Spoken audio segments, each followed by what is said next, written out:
London November 24 2024 எங்கள் நாட்டிற்கு Israel பிரதமர் வந்தால் கைது செய்வோம்.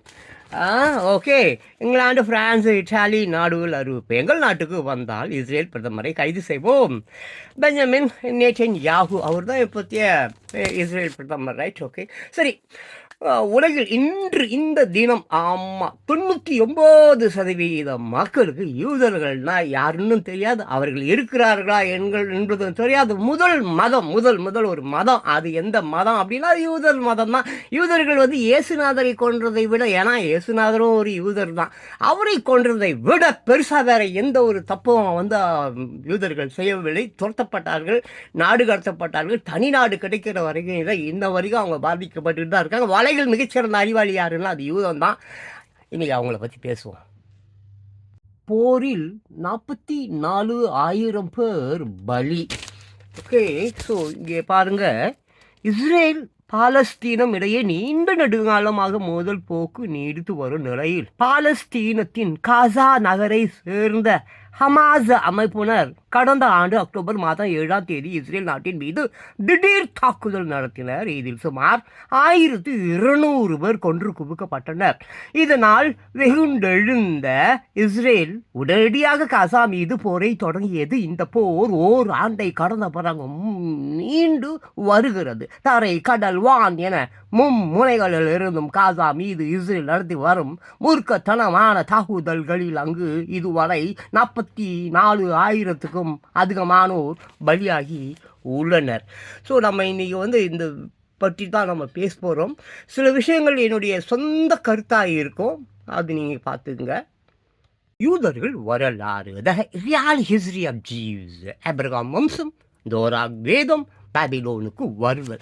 இனம் என்பது ஒருவரின் நாடு, பேசும் மொழி, அவர்களின் பண்பாடு, பாரம்பரியம், முன்னோர்களின் வழிபாடு ஆகியவையின் அடிப்படையில் காலங்காலமாய் ஆதி மனிதர்கள் முதற்கொண்டு இன்றைய நவீன மனிதர்கள் வரை பின்பற்றக்கூடிய ஒன்றாக இருந்தாலும் இவர்களை வழி நடத்துவது தங்களுக்கு தாங்களே அமைத்து கொண்ட அமைப்பு ஜாதி என்பதாக இருக்கிறது. இதில் மதம் என்ற ஒன்று எப்பொழுது யாரால் தோன்றுவிக்கப்பட்டது என்று ஆய்வு செய்தால் பண்டையர்கள் காலம் தொட்டே, அதாவது ஆதி மனிதர்கள் காலம் தொட்டே கல்வெட்டுக்கள், ஓலைச்சுவடிகள், ஓவியங்கள், தோள்கள், லெத போன்றவற்றில் குறிக்கப்பட்டு இருக்கின்றன. குறியீடுகள், சங்க இலக்கியங்கள், புராண கதைகள், எண்ணற்ற வேதங்கள், இப்படியாய் வரலாற்று சுவடுகளை வானத்து மேற்கூரையை தோண்டி நோண்டி கிண்டி கிளறி வெடி வைத்து நோண்ட வைத்து இது ஆராய்ச்சி தொல்லியல் துறை இப்படி நமக்கு கொடுக்கக்கூடிய தகவல்கள் ஏராளம் இருந்தாலும் 4000 வருடமாக யூதன் இருக்கிறான் இன்று வரை. போர் நிறுத்தத்துக்கு மறுப்பு பெஞ்சமின் நேட்டன்யாகு. ஓகே, அப்போது இவர்களில் பெரும்பாலானோர் பெண்கள் மற்றும் சிறுவர்கள் ஆவர். இது தவிர 1,00,000க்கும் அதிகமானோர் படுகாயம் அடைந்து உள்ளனர். அது மட்டுமின்றி போர் காரணமாக காசாவின் மொத்த மக்கள் தொகையில் கிட்டத்தட்ட 90% இடம் பெயர்ந்து உள்ளனர். சொந்த மண்ணிலேயே அகதிகளைப் போல வாழ்ந்து வரும் அவர்கள் உணவு, குடிநீர் உள்ளிட்ட அடிப்படை தேவைகள் கிடைக்காமல் அல்லல் பட்டு வருகின்றனர். இதையெல்லாம் கருத்தில் கொண்டு காசாவில் மனிதாபிமான அடிப்படையில் போர் நிறுத்தத்தை அறிவிக்க வேண்டும் என உலக நாடுகள் தொடர்ந்து வலியுறுத்தி வருகின்றன. ஆனால் ஹமாஸ் அமைப்பை அடியோடு ஒழிக்கும் வரை போர் நிறுத்தம் என்கிற பேச்சுக்கோ இடையில்லை என இஸ்ரேல் பிரதமர் பெஞ்சமின் நேட்டன்யாகு திட்டவட்டமாக கூறி வருகிறார். அடுத்து நம்ம இன்னைக்கு பார்க்க போகிறது யூதர்களை பற்றி தான். சரி, யார் இந்த யூதர்கள்? யார் இந்த பிக் பேங் பெரு வெடிப்பு, கடவுளின் துகள்கள்? 450 கோடி ஆண்டுகளுக்கு முன்பு, இல்லை ஒரு 500 கோடி ஆண்டுகளுக்கு முன்பு இது ஒரு பயங்கரமான பாறை, ஒரே ஒரு பாறை டமால்னு வெடிச்சு அப்படியே செதறி அப்படியே கிரகங்கள் அதெல்லாம், அதாவது உள்ள கிரகங்கள் என்பது என்னப்பா, அதை பிக் பேங் சொல்லுவாங்களேப்பா, அதை சூரியன் சந்திரகந்திரம் புந்திரகந்திரம் வந்தான் போனான் சூரியன் சரங்க முன்சாமி கன்சாமி எல்லா சாமியும் தான். யார் மதம்? எங்கேயா வந்தது மதம்? எப்படியா வந்தது மதம்? திருட்டு நாய்கள் இவர்களாக தங்களுக்கென்று சுரண்டுவதற்கும் ஏய்ப்பதற்கும் பிழைப்பதற்கும் வழி வேண்டும். அதாவது பிச்சைக்கார பையனை போய் மீச்சி ஜோபியில் இருக்கிறது சோத்தை உறிஞ்சி தின்ற நாய்கள் எங்கேருந்துடா வந்தது மதம்? எங்கேருந்து வந்ததுடா ஜாதி?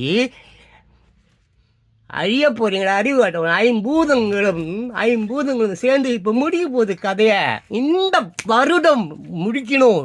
ஸோ இப்போ இந்த யூதர்கள் எப்படி வந்தார்கள் என்று பைபிளில் பார்த்தா பைபிளில் என்ன சொல்றதுன்னு சொன்னாங்க, அந்த ஆபிரகாம் வம்சத்தில் வந்தவர்கள், அதாவது மீன்ஸ் ஆபிரகாம் தெரியுங்களா, அதாம் ஏவாள், அதை விட்டுருக்கேன். அப்போது இந்த 12 13 ஏதோ ஒரு வம்சத்தில், லேவி என்கின்ற ஒரு வம்சத்தில் யாக்கோபு அப்படின்னு சொல்லிட்டு ஒரு ஒன் ஃபேமிலி, அப்புறம் அதில் வந்துட்டு மோசே அப்படின்ற ஒரு 10 கமாண்ட்மெண்ட்ஸ் இங்கிலீஷ் படம் ஒன்று பார்த்துருப்பீங்க, 10 கட்டளைகள் அந்த மாதிரிலாம் சொல்லுவாங்க இல்லையா. தட் மீன்ஸ் பார்வோ மன்னன் கிட்ட வந்து இஸ்ரேலியர்கள் அடிமைகளாக இருந்தப்போ அவர் போய் எல்லாரையும் மீட்டு அங்கேருந்து சண்டை கண்டெல்லாம் போட்டு மீட்டுக்கிட்டுலாம் கூப்பிட்டு வர்றாரு. அந்த செங்கடல் கூட ரிட்ஸி கூட அப்படியே பழகும், இவங்க அந்தாண்ட போயிடுவாங்க, ராம்சே வந்து ஃபைட் பண்ணுறதுக்கெல்லாம் பார்ப்பேன். அந்த மாதிரி ஏகப்பட்ட விஷயங்கள் அது கூட இருக்குது. சில விஷயங்கள் அப்படி முன்ன பின்ன இருக்கும். என்கிட்ட ரொம்ப டீட்டெயில்டாக வேணும்னு என்கிட்ட கேட்டுட்டு தான் ஜார் ஆகிடுவேன். கூகுளுக்குள்ளே பூந்தன்னு வச்சுக்கோ, அவள் தான் சாவச்சிடுவேன் எல்லாரையும். நான் be careful to me right. என்கிட்ட வந்து டீட்டெயில்ஸ் ரொம்ப எதிர்பார்க்கும். அப்புறம் ஒரு முக்கியமான விஷயம் என்னடா, ஆதாம் ஏவாளை பற்றியும் பேசுகிறான், அப்புறம் பிக் பேங் பற்றியும் பேசுகிறான், பெரு வெடிப்புன்றான், கடவுள் துகள்றான், 450 to 500 கோடி ஆண்டுகளுக்கு முன்புன்றான்னு பார்க்காதீங்க. சும்மா just this is all we have to finalise. நான் என்ன சொல்ல வரேன்னா, மோசே பற்றி கூட பைபிளில் பெருசாக எதுவும் சொல்லப்படல. அவங்க வேதம், தோரா வேதம், யூதர்களுக்கு என்று ஒரு வேதம் இருக்குது இல்லையா, அவங்க வந்து யாவே கடவுளை தானே கும்பிடுறாங்க. ஸோ அவங்க வேதம், அதாவது தோரா என்கின்ற அந்த யூதர்களுடைய வேத புக்குகளில் தான் வந்து மோசே பற்றி இருக்குது. பைபிளில் கூட இல்லை. அப்புறம் குரானில் இருக்குதான்னு சரியாக எனக்கு தெரில. ஏன்னா அவங்களும் யாரும் கூட ஆபிரகாம், முஸ்லீம்ஸும் ஆபிரகாம தான் வந்து அப்படின்னு சொல்கிறாங்க. இன்னமும் நல்லா சொல்லுவாங்க. அதை விட்டு கிறிஸ்டியானிட்டி இயேசுநாதரை கொண்டதுக்கப்புறம் தான் கிறிஸ்டியானிட்டி வந்தது ரைட்டா. அதுக்கப்புறம் தான் முஸ்லீம் வந்தது. ஸோ இந்த 3 மதங்கள் இன்று வரைக்கும் பேசக்கூடிய ஒரு மதங்களாக இருக்கிறது. ஆனால் மதம் பிடித்து அடையாதீர்கள் மனிதர்களே. மனித உரிமை மீறல்கள், போர் குற்றங்கள்.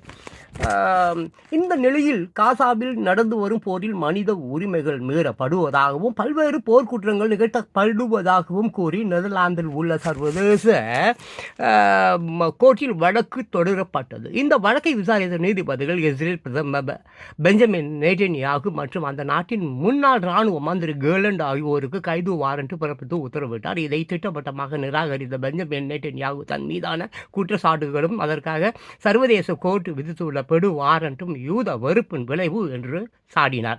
அமெரிக்கா, ரஷ்யா, சீனா மற்றும் இஸ்ரேல் தவிர்த்து இங்கிலாந்து உள்பட மொத்தம் 124 நாடுகள் சர்வதேச கோர்ட்டில் உறுப்பு நாடுகளாக கையெழுத்து விட்டுள்ளன.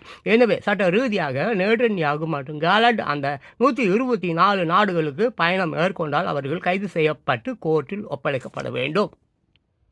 ஸோ யதார்த்தத்துக்கு வருவோம், ப்ராக்டிக்கலுக்கு வருவோம். சும்மா கதை புராணங்கிறானெல்லாம் வேணாம். அந்த பேர் நான் நினச்சின்னா ராத்திரியாக எங்கேயாவது ஒரு 1000 வருஷத்துக்கு முன்னால் தஞ்சாவூர் பக்கத்தில் இருக்கிற கோயிலில் போய் ஒரு கல்வெட்டில் போய் என் பேரை எழுதி வச்சுட்டு மயிலாட்சின்னு வந்து 1000 வருஷத்துக்கு முன்னாடி ஜாத்பாஸ் கோயில் தான் பேசுவாங்க. இந்த காலம் அந்த மாதிரியே குரங்குல இருந்து மனுஷன் போனான்னு சொல்றதுக்கு டார்வினை களை அடிக்கிறதுக்கு போனானுங்க. மத குருமார்கள், மன்னர்கள், நீங்கள் எல்லாம் மக்களை ஏமாத்தாதீங்கன்னு சொன்னதுக்கு சாக்ரட்டிஸுக்கு ரசம் வச்சு போனானுங்க. ஏசுநாதன் மொத்தம் என்ன சொன்னார், அன்பு செலுத்து, ஒருவரை நேசிப்பது போல் தன்னை நேசிப்பது போல் பிறரை நேசிக்கணும், சிலுவையில் அறிஞ்சு கொண்டுட்டான். இந்த மக்கள் யதார்த்தத்துக்கு வந்தால் மட்டும்தான் இங்கே எதுவும் சரியாக இருக்கும். இல்லைனாலும் பண்ண பாவத்துக்கு இயற்கை இந்த உலகை அழிக்கப் போவது கண்டிப்பாக. அதுவும் இந்த ஆண்டு அல்லது வருகின்ற ஆண்டில் உலகம் மூழ்கிடும். ஏன்னா அவ்வளோ துரோகங்கள், அவ்வளோ பாவங்கள், பாவத்தின் சம்பளம் மரணம். நேட்டன்யாகுவை கைது செய்வோம். இந்த நிலையில் இங்கிலாந்து பிரதமர் கெய்ர் ஸ்டாமரின் செய்தி தொடர்பாளர் டேவ் பரேஸ் லண்டனில் பத்திரிகையாளர்களை சந்தித்தார். அப்போது அவரிடம், நேட்டன்யாகு இங்கிலாந்து வந்தால் இங்கிலாந்து காவல்துறை அவரை கைது செய்யுமா என கேள்வி எழுப்பப்பட்டது. அதற்கு நேரடியாக பதில் அளிக்காத அவர், உள்நாட்டு சட்டம், சர்வதேச சட்டத்தை எப்படி அணுக வேண்டும் என்ற வரையறை உள்ளது. அதன்படி இங்கிலாந்து சட்டத்தின் கீழ் எங்கள் கடமைகளை வெளிப்படையாக நிறைவேற்றுவோம் என கூறினார். அதாவது நேட்டன்யாகு இங்கிலாந்து வந்தால் சட்டப்படி அவரை கைது செய்வோம் என்பதை டேவ் பரேஸ் சூசகமாக அறிவித்தார். மேலும் இன்னும் இருக்குதுன்னு ஒரு 2-3 வீடியோ பார்க்கலாம். இந்த மொத்த வரலாற்று கண்டுபிடிப்புகள்னு சொல்கிறோம் பார்த்தீங்களா, இதெல்லாம் யாருக்குங்க, எதுக்காகுங்க? சரி நான் வந்து பாருங்க ஒரு விஷயம் நல்லா கேட்டுங்க. ஆய்வுகள், ஓலை சுவடிகள், கல்வெட்டுகள், புத்தகங்கள், கனிமங்கள், தனிமங்கள், நியூட்ரான், எலக்ட்ரான், மருந்து, மாத்திரை, மந்திரம், தந்திரம், நிலம், நீர், காற்று, நெருப்பு, ஆகாயம், தாவரம், மிருகங்கள், காடுகள், மலைகள், மின்னல் போன்ற பல பல பல பல பல பல பல பல விஷயங்கள். காலையில் சாப்பிட்டியா தம்பி? தம்பி உன்னை தான் கேட்குறேன். காலையில் இன்னைக்கு ஆமாம் 24ஆம் தேதி காலையில் சாப்பிட்டியா? அப்பாவுக்கு உடம்பு சரியில்லையா? அம்மாவுக்கு உடம்பு சரியில்லையா? ஆஸ்பத்திரிக்கு கூப்பிட்டு போகணுமா? கவர்மெண்ட் ஆஸ்பத்திரிக்கா? ஐயே அங்கே கூப்பிட்டு போகாத. அங்கே கூப்பிட்டு போனாக்க ஒன்று டாக்டரை கொண்டுடுவான், இல்லை நீ டாக்டரை கொண்டுடுவ. தேவையா தம்பி? சரித்திரம் கிருத்திரம் அது இதுன்னு சும்மா ஊரை ஏமாத்திட்டு காலத்தை புராணங்கள் கதைகள் பேசி பொழுத போக்காத. சொத்துக்கு போ, வெயிலுக்கு போ. தயவு செஞ்சு அரசியல்வாதிகளுக்கு ஓட்டு மட்டும் போட்டுறாத. பிரான்சின் நிலைப்பாடு. இங்கு விவகாரத்தில் பிரான்ஸ் நாட்டின் நிலைப்பாடு என்ன என்பதை அந்த நாட்டின் வெளியுறவு அமைச்சக செய்தி தொடர்பாளர் கிறிஸ்டோபோ லெமோயின் தெளிவுபடுத்தி உள்ளார். இது தொடர்பாக அவர் வெளியிட்டுள்ள அறிக்கையில் நேட்டன்யாகுவுக்கு பிடி வாரண்ட் பிறப்பிக்கப்பட்ட சர்வதேச கோர்ட்டின் முடிவை பிரான்ஸ் கவனத்தில் கொள்கிறது.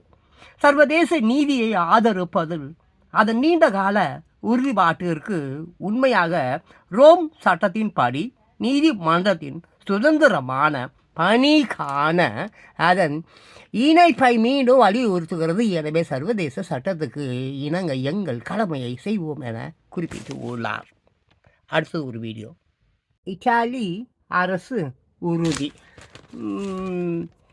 நெட்டன்யாகு தங்கள் நாட்டுக்குள் நுழைந்தால் அவரை நிச்சயம் கைது செய்வோம் என இத்தாலிய அரசு உறுதிபட தெரிவித்து உள்ளது. அந்த நாட்டின் இராணுவ மந்திரி காய்டோ குரோ செட்டோ இது பற்றி பேசுகையில் சர்வதேச கோர்ட்டின் உறுப்பினர் என்கிற முறையில் இந்த கைது வாரண்டிற்கு இணங்குவது எங்களது சட்டப்பூர்வ கடமையாகும். எனவே நேட்டன்யாகு எங்கள் எல்லைக்குள் நுழைந்தால் அவரை கைது செய்வது அவசியமாகும் என்றார்.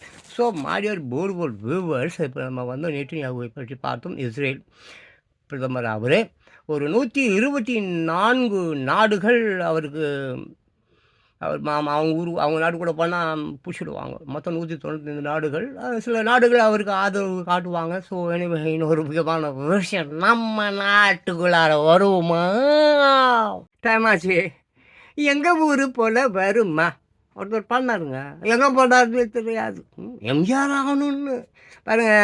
எல்லாரும் எம்ஜிஆர் ஆக முடியாதுங்க, புரியுதுங்களா? ஒரு சாக்ரட்டிஸ், ஒரு புத்தன், ஒரு இயேசு, ஒரு காந்தி, ஒரு எம்ஜிஆர், அவ்வளோதான். வேணா எம்ஜிஆர் ஃபோட்டோ, அண்ணா ஃபோட்டோ வச்சுக்கிங்க. பிச்சை எடுக்கிறான்ல கட்சிக்காரன், ஒரு ரோடாக பிச்சை எடுப்பான், போஸ்டரில் போடுவான். அப்படி வேணா போய் பிச்சை எடுத்துங்க. ஆனால் எம்ஜிஆர் ஃபோட்டோ, அவர் அண்ணா ஃபோட்டோலாம் தயவு செஞ்சு யூஸ் பண்ணாதீங்க. வேணா அந்த ஜெயலலிதா ஃபோட்டோ யூஸ் பண்ணிக்க, கருணாநிதி ஃபோட்டோ யூஸ் பண்ணிக்க, பெரியார் ஃபோட்டோ, அப்புறம் அந்த அம்பேத்கர் ஃபோட்டோ அதெல்லாம் யூஸ் பண்ணுங்கள். அதெல்லாம் ஓகே, அப்படி தள்ளுபடி கேஸ் அதெல்லாம். பட் தயவு செஞ்சு எம்ஜிஆர் அவர்கள் ஃபோட்டோ அண்டு காமராஜர் அவர்கள் ஃபோட்டோ, அண்ணா அவர்கள் ஃபோட்டோவை தயவு செஞ்சு உங்கள் போஸ்டரில் போட்டுட்டு ஊரை ஏமாத்தாதீங்க. இதுக்காகவே குயிக்காக சீக்கிரம் வந்து இயற்கை உங்களை அழிச்சிடும், பார்த்துக்குங்க. ரைட்டா? ஓகே, பாய்.